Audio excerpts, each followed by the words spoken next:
Wow, another day back at it with the Ford F1 Explorer Restomod frame swap, whatever you want to call it. I think the last time I left off, I was working on the front end or trying to figure out the front end. And I pretty much have figured out what I want to do. I'm going to cut the front frame rail or frame horns rails back pretty much as far as I can into the engine bay before I hit. It's kind of hard to see, but there's the sway bar. So before I hit the sway bar mount, cut the frame back down to there. And then I'm going to cut off the radiator core support mounts, obviously, and use the F1 core support. So what I did is I actually bought an aftermarket aluminum 3-core radiator that fits into the F1 core support that also works for most Ford V8s that have the inlet on the passenger and outlet on the driver's side, which is pretty much like all 302s, 351s. The inlet is on the top on the passenger side, outlets on the bottom on the driver's side. So that's cool. So I got a nice new radiator coming. Wasn't too expensive, and I'm also going to get rid of the clutch fan cooling fan because this one also has a radiator shroud with electric fan on it, which is awesome. So that'll help keep this distance a little bit, give me a little bit more room in here. So I get rid of this fan, which is nice. So today what I want to do is I want to get measurements from the front frame horn to about back to where, like I said, that sway bar mount is underneath. Figure out how far that is. And then I'm going to measure up about whatever width this is 3 inches. So measure up 3 inches, and that's where I'm going to cut the frame off. So then I can kind of slide this in a little pocket back there. And what I didn't realize before, and I just found out this earlier, is I did some measurements. The Ford Explorer frame rails from the exterior side of the frame rails is roughly 31¼ inches wide, and the Ford F1 frame rails are 32 inches from exterior. So this tube, when I make the new frame horn, is actually going to sit outside a little bit of what this is. So the inside frame rail, I'm going to try to keep that as an exterior skin to weld this to, give it a little bit more support, and that way it ties into the frame a little bit better, into the Explorer frame a little better. So that's what I will do. And like I said in my drawing last week, is I'm going to try to come down as far as I can at an angle off of this frame down, and then straight out to where I can mount the bumper to that. And then across there, I'll put a cross member to mount this little guy to. I might also put like a little 1-inch tube across the front to where the bumper mounts to give it a little bit more support there too. And now that once this is gone, it makes it easier. But yeah, getting rid of all this stuff will help me get the inner fenders to mount to the radiator core support on both sides, because that is in my way. So that's my goal, objective today. Get that measurement from the frame horn, this little, I guess the bumper mount, to where that sway bar mount ends. Measure about 2-3, I'd say 3 inches, because this is a 2x3. And that way I can make a little pocket out of the frame to put this new one in, and I say give it some more to weld to, rather than just seam weld or what do I call it, a bevel weld to the frame, and go from there. So that's my goal today. I'm gonna take this inside, take all these things out, the fender, inner fender, that inner fender. I'm gonna try to move everything around. I got my mini convertible. I'm gonna get that out because now it's finally springtime. I can get that out. Move my wife's car, and I'm actually gonna do some little moving around in the house here in the garage here. Gonna take the Mini out and bring it back and put it back here, and move all the F1 parts and stuff I have over here. So everything on that side of the garage will be the F1, and then I can use these 2 stalls for the Mini and my wife's car. Because weird as it is, this is a 2-car wide garage, and it's like a 1.5 wide garage door. So I can't take the Mini out without taking out my wife's car, which kind of is weird. So whatever, it works. This is what I got. So that's what I'm working on today. Cleaning this up, area up a little bit, chopping some frame horns off, getting some measurements, going from there. Got a quick little mock-up here of what I'm thinking about doing with the new frame horn. So this is probably a little smaller than the the tubing I have here, which is 2x3. This is probably, I don't know, about 1.5 by 2.5, so it's a little bit smaller, but gives you a rough idea of what I'm looking at doing. So I took some measurements. I went from the sway bar mount to the lip of it, which is kind of hard to see, but that's the lip of the sway bar mount. Measured from here to the front of the frame horn here, to this flat surface right there. This is all pretty much the same distance. And that's about 17.25 inches from there to there. So it gives me about 17.25 inches to cut off what I can use to put an existing or a new extension frame horn on here. So I actually, what I did is I measured from the front face of this back 14 inches. So what you can see, that little scratch line, that's 14 inches back from the tip of that frame horn, that bumper mount back. So that's how much I'm planning on cutting off. So that gives me 3.25 inches distance between the lip of this frame, or lip of the sway bar mount, to that cutoff mount. So if I cut that off, and this is what I'm gonna do. I'm gonna take this mock up, but this isn't, I mean, obviously I'm using steel, but this is what I was planning on doing, is putting it in at kind of a little bit of an angle. I have it set at about a 15-degree angle. Yeah, it's pretty level there.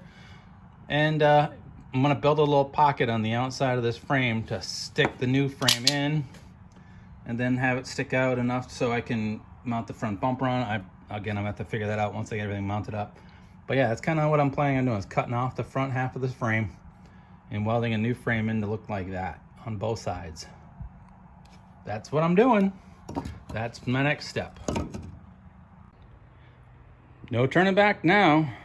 Cut the frame horns off now. That one got cut off pretty good. Sort of drifting a little bit on that one. And this one I drifted a lot. Kind of drifted off towards the inside of the frame a little bit. But yeah, they're off, 14 inches off on both sides. So now the fun part begins of taking that little piece of square tubing and building, like I said, this little, something to this effect. Like that. It's hard to see, I gotta pull back away, but building something like that. That's the next step. Figuring out how to build this out of square steel tubing. That's kind of what I'm gonna do, cut like that. And again, it's at 15 degrees, gives it a nice rake, and gives me enough flat surface on the bottom where I can do that cross member going across to mount the core support. But yeah, I like that. I think that'll work. I think that'll work just nice. All right, moving on.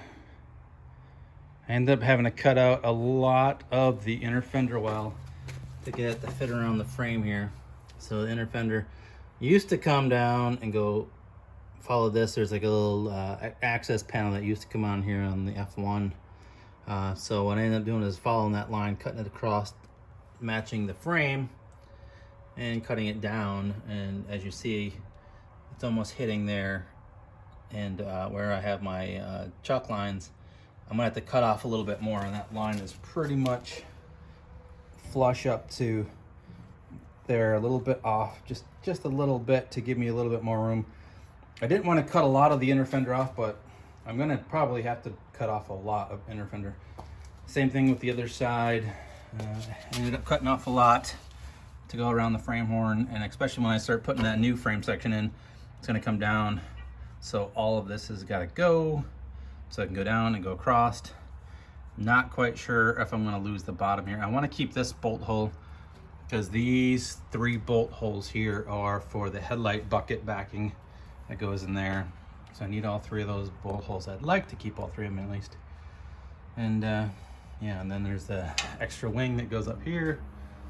And yeah, so that's what I'm gonna do. I'm gonna have to cut off the rest of the inner fender. The reason I'm gonna do that again, obviously, is I had to move the cab forward to get this to line up. and moving the cab forward, look at where my wheel is. It's way not centered in that wheel well. It's way too far back. So I want to push the cab back about 2 inches or so, probably more than that, just to get that wheel more centered in that wheel well. And that's, I mean, if you look at, that's pretty much where that fender should sit in relation to the cab. Looks pretty decent. So the cab and the fender all has to go backwards, and in doing that, like I said, to move everything back, gotta notch out as much as I can out of this inner fender to push that back to go clear that frame rail. And then another issue, thankfully I'm buying an aftermarket radiator with electric fan, but the radiator mounting points, all three of these little screws, or bolts, sorry, is where the radiator mounts. And the radiator mounts, the tab for the radiator is pretty much centered on that. So the radiator is about 3 inches thick. So if I was just to have a stock radiator right now, I'd be very close to hitting that fan as it is. So I'm going to have to take this, clutch fan off, cooling fan off anyways, because thankfully the one I bought has a cooling fan on it, which is electric cooling fan, which is nice. But yeah, if I have to push everything back 2 inches at least, yeah, we're gonna be hitting that clutch cooling fan. So yeah, I don't know whoever has done this before. And there's another thing, is this, you see how close this pulley is to the inner fender. So if I push this back, I'm gonna be hitting the inner fender on that pulley as well. So my AC pulley is gonna be hitting that. I honestly have no idea how people think this is such an easy swap. This is not an easy engine swap, a frame swap. And the brake booster that goes up into the ABS module, these lines are definitely gonna have to get redone. And I'm hitting, well, I'm almost hitting the brake booster here. It's like really close to that fender well.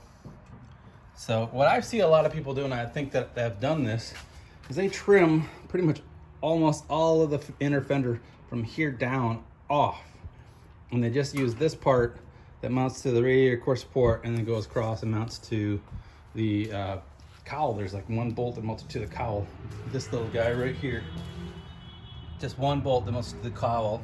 And there's another mount that used to go to the frame on the F1s that obviously not going to be using that. So a lot of people would just come across and cut all this out and then whatever, and then leave that open, exposed to the wheel, which I don't like. I don't want to have like anything splashing up. I'm not going to be driving this in the rain or snow or anything, but if I wanted to, I want to be able to keep as much dirt and grime and road debris out of my engine compartment. So keeping as much of the inner fenders as possible, it would be definitely a wise choice. I know a lot of people, I've talked to a few people that are doing this. I shouldn't say a lot, a few people that said that they're probably going to trim off a lot of the inner fender and then use the Explorer inner plastic fender well, use that kind of as the block to keep any of the road debris out of the engine bay. But I don't know, man. This is it's a little bit more work than I was expecting. I thought it would just be easy just to bolt these inner fenders on, and it would, like, just come in close to the engine. And then on the passenger side, there's a lot of rooms, a lot of stuff over here. I still got to trim a lot around the wishbone, the front suspension. But still, there's a lot of stuff. There's nothing really here except for when I put the AC in. Another issue I'm going to have to deal with down the road. But so close to the AC compressor pulley there, so close to the brake booster back there. I don't know how people made this work without having any issues or without having to modify a lot of things like I'm doing. So for today, that's where I'm going to leave it, because I'm going to have to pull this fender off again, trim off the inner fenders, push everything back about 2 inches, and see if I can get that wheel a little closer to center and go from there. It's about almost 10 o'clock on a Wednesday. So I'm gonna have to go in, call it a night, clean up, take a shower, and get ready for bed. So that's where I'm at, guys. We'll pick up maybe tomorrow. I work 2 jobs, so tomorrow I'm gonna be busy. Friday I'm gonna be back on this, cutting those inner fenders off, moving things back, and going from there. So we'll catch you guys later.